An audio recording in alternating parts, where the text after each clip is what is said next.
Hello everyone, welcome back to my YouTube channel Invisible Facts XYZ। This is my first video on YouTube। So video को last तक देखिएगा। चलिए शुरू करते हैं वीडियो को। आपको यह थंबनेल में देखकर पता लग ही गया होगा कि हमारा यूनिवर्स खतरे में है। आपको यह जानकर हैरानी होगी कि पृथ्वी से 9 बिलियन लाइट ईयर दूर एक पावरफुल बॉम्ब पिक कर रहा है। इसके फटते ही पूरे यूनिवर्स में तबाही ही तबाही होने लगेगी। यहाँ तक कि सूरज के अंदर चल रहा न्यूक्लियर रिएक्शन भी रुक जाएगा। और सबसे बड़ी बात यह है कि पूरे यूनिवर्स में मौजूद सारे एटम्स एंड मॉलिक्यूल के बीच बॉन्ड ब्रेक हो जाएंगे और पलक झपकते ही सभी क्लस्टियर ऑब्जेक्ट ख़त्म हो जाएगा। एस्ट्रोनॉमर को जल्दी में ही एक ब्लैक होल की जोड़ी मिली है जो 99.999% एक दूसरे के करीब आ चुके हैं। और अगर ये दोनों ब्लैक होल आपस में टकराते हैं तो इससे इतनी ज़्यादा हीट एनर्जी रिलीज होगी कि सन से बिलियन टाइम ज़्यादा एनर्जी रिलीज होने की संभावना है। चारों दिशाओं में ग्रेविटेशनल वेव के फॉर्म में इसकी रेडिएशन फेंकी जाएगी। ब्लैक होल सन से मिलियन टाइम ज़्यादा बड़ा है। जस्ट इमेजिन, अगर ये टकराते हैं तो क्या इसका इम्पैक्ट धरती पर भी पड़ेगा। पार्सिडेना कैलिफोर्निया में कैलिफोर्निया इंस्टीट्यूट ऑफ टेक्नोलॉजी के जो एस्ट्रोनॉमर ने बताया है कि जो ब्लैक होल की जोड़ी PKS2131-021 मिला है उनमें से एक black hole high energetic blazer है और इस सन के मास से 100 मिलियन टाइम ज़्यादा बड़ा है। और ये ब्लैक होल क्वेसार में कन्वर्ट हो जाते हैं और एक्सेस मैटर ऑफ लाइट को इलेक्ट्रोमैग्नेटिक रेडिएशन के फॉर्म में इजेक्ट करते हैं। और यही जेट स्क्रीन अगर हमारी पृथ्वी की ओर डायरेक्टली एडवोकेट करे तो उन्हें हम ब्लेजार कहते हैं।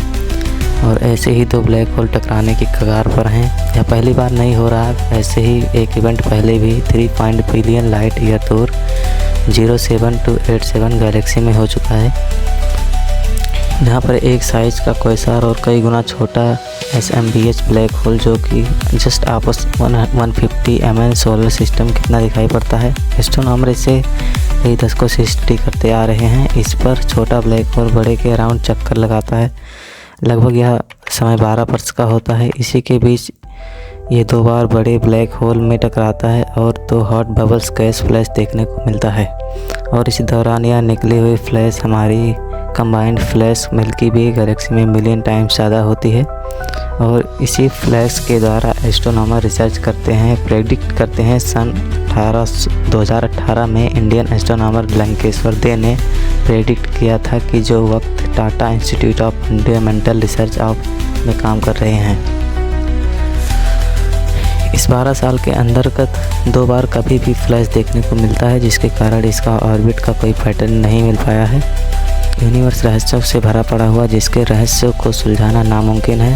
जब एस्ट्रोनॉमर ने पहली बार फ्लैश देखने का प्रेडिक्शन किया था 2015 में दिसंबर महीने में, लेकिन फाइनली 2018 में हमारे भारतीय साइंटिस्ट लंकेश्वर दे ने एक ऐसा मॉडल तैयार किया जिससे उन्होंने डेट एंड टाइम को बताकर सबको हैरान कर दिया।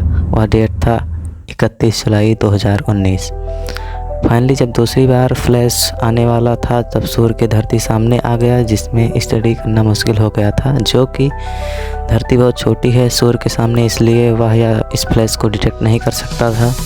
लेकिन पता चला कि नासा का एक स्पेशल टेलीस्कोप जो कि अगले साल डिकमीशन होने वाला था, वह फ़िलहाल 2.54 मिलियन किलोमीटर की दूरी पर धरती के चक्कर लगा रहा था। और इसमें रेडियो वेव डिटेक्टर भी लगा हुआ था। बस क्या था, उसने आने वाले फ्लैश को रिकॉर्ड कर लिया, एस्ट्रोनॉमर के पास भेज दिया। यह चीज़ साइंटिस्ट के लिए सबसे बड़ी गौरव की बात थी। साइंटिस्टों के मुताबिक PKS2131-021 में भी कई बिलियन लाइट ईयर से दोनों ब्लैक होल एक दूसरे के नज़दीक आ चुके हैं और ये 99.99% क्लोज हुए। पिछले 45 साल में ऐसा ब्लेजार और क्वेसार को भी नहीं देखा गया। इस धरती पर ज़्यादा इम्पैक्ट, अगर दोनों ब्लैक होल टकराते हैं तो ज़्यादा प्रभाव नहीं पड़ेगा। हो सकता है दूसरे के कोलाइड भी हो चुके होंगे अब तक, लेकिन अभी भी लार्ज वेवलेंथ के अंदर तैर रही होगी। इसी के कारण हमारे ऊपर और हमारे इस धरती के ऊपर ज़्यादा प्रभाव नहीं पड़ेगा। ऐसे ही रोज़ नए ब्लैक होल टकराते हैं, लेकिन हमें उसका कोई डरने वाली बात नहीं है। हमारी धरती और सुरक्षित रहेगी जब तक हम इसको पॉल्यूटेड नहीं करेंगे। वीडियो अच्छा लगा हो तो चैनल को सब्सक्राइब करें, वीडियो को लाइक एंड अपने फ्रेंड के साथ ज़रूर शेयर करें। कमेंट करना ना भूलें, क्योंकि आपके एक कमेंट से हमें मोटिवेशन मिलता है ऐसे मज़ेदार यूनिवर्स से रिलेटेड वीडियो बनाने के लिए। बहुत बहुत धन्यवाद। जय हिंद, जय Bharat. Thank you for watching.